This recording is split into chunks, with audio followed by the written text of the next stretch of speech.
When you think of an undocumented college student, who comes to mind? What are their backgrounds and characteristics? What are their experiences like? What are some of the challenges that you think they encounter in higher education? But most importantly, how do you think they manage those challenges and persist? These are the questions that my co-researchers and I sought to answer. We wanted to understand more about how undocumented college students in Virginia navigated higher education and pursue their goals. Research on higher education talks about the college access and financial barriers affecting undocumented college students. But through our research, we learned more about the less tangible barriers that were impacting their college persistence.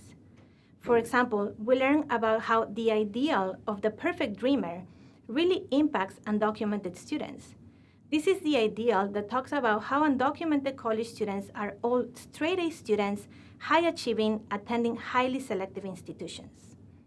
And this ideal affected students like Eduardo, who was a business administration student, and during his first year, he failed microeconomics.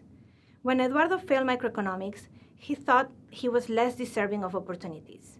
He had internalized this ideal of the perfect dreamer. He thought he didn't deserve to be in college and the scholarships that he was receiving.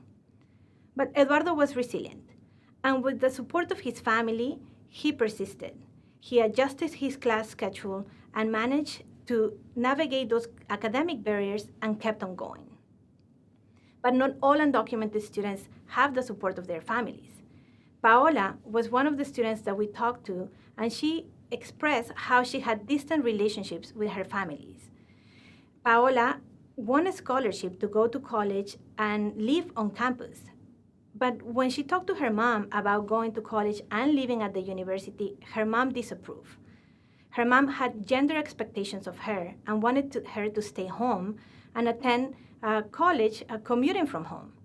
But Paola took the scholarship, and when she went to college and lived on campus, she then maintained a distance relationship with her family. Paola persisted with the support of her peers and her high school teachers. I also want to share the story of Ricardo, one of the students who was 27 at the time we interviewed him. When Ricardo started college, the DACA program was not around. He had to pay his tuition completely out of pocket, and he had to pay out-of-state tuition fees for the first couple of years of his education. Ricardo managed to persist by adjusting his schedule. Sometimes he worked full-time, did not enroll in classes, and then he would take a semester off to come back to campus and then kept persisting that way.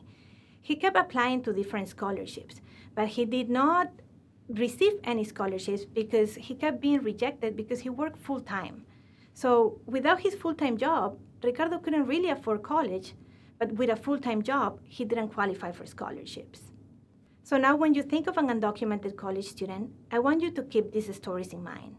I want you to think of students like Eduardo, Paola, and Ricardo, and think about what is it that we are doing in higher education to support them as students and foster their persistence.